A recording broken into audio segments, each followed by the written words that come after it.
You do not actually have a highly active social life. You are simply terrified of your own company. You convince yourself that you are just outgoing, that you love being around people, and that you thrive in the noise.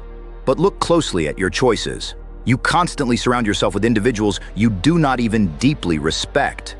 You attend gatherings that leave you feeling entirely drained. You maintain contact with toxic people from your past simply because a chaotic text message feels better than a silent phone. You are not building a network. You are building an escape route from your own mind.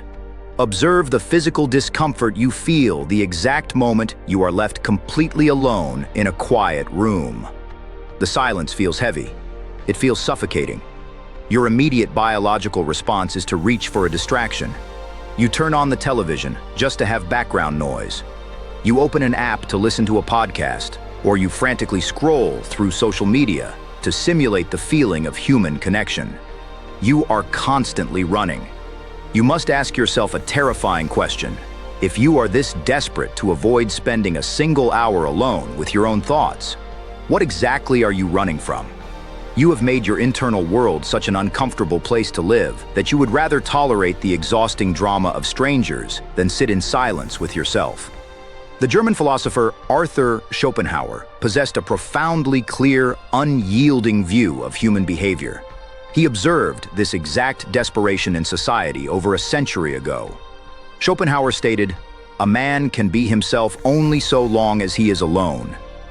And if he does not love solitude, he will not love freedom." He understood that society pathologizes being alone. Society wants you to believe that if you are sitting by yourself on a Friday night, you are a failure. But Schopenhauer saw it as the ultimate filter. When you are constantly surrounded by the herd, you are forced to dilute your personality, lower your standards, and adopt the collective anxieties of the group. You absorb their fears. You mimic their ambitions.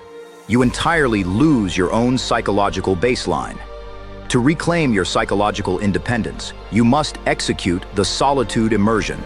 You must stop viewing isolation as a punishment and start treating it as a sanctuary. Starting this week, you intentionally schedule time to exist in absolute, zero stimulation silence. No music, no screens, no background noise. You sit with your thoughts and you let the initial anxiety wash over you. You let the boredom hit you. You do not run.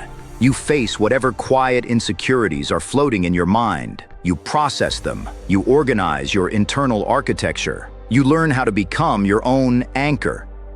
There is a profound, unbreakable power that develops the exact moment you realize you are entirely safe inside your own mind. When you learn to deeply enjoy your own company, your entire reality shifts. You never again settle for a toxic relationship out of loneliness. You never agree to exhausting social obligations just to fit in. Your baseline of peace becomes so mathematically high that anyone who wants to enter your life must bring a genuinely extraordinary level of value to justify interrupting your solitude. You stop being a hostage to the crowd. Walk away from this video with one permanent shift in your perspective. Stop running from the silence. It is the only place you will actually find yourself. If you are reclaiming your solitude today, type the exact word, anchor,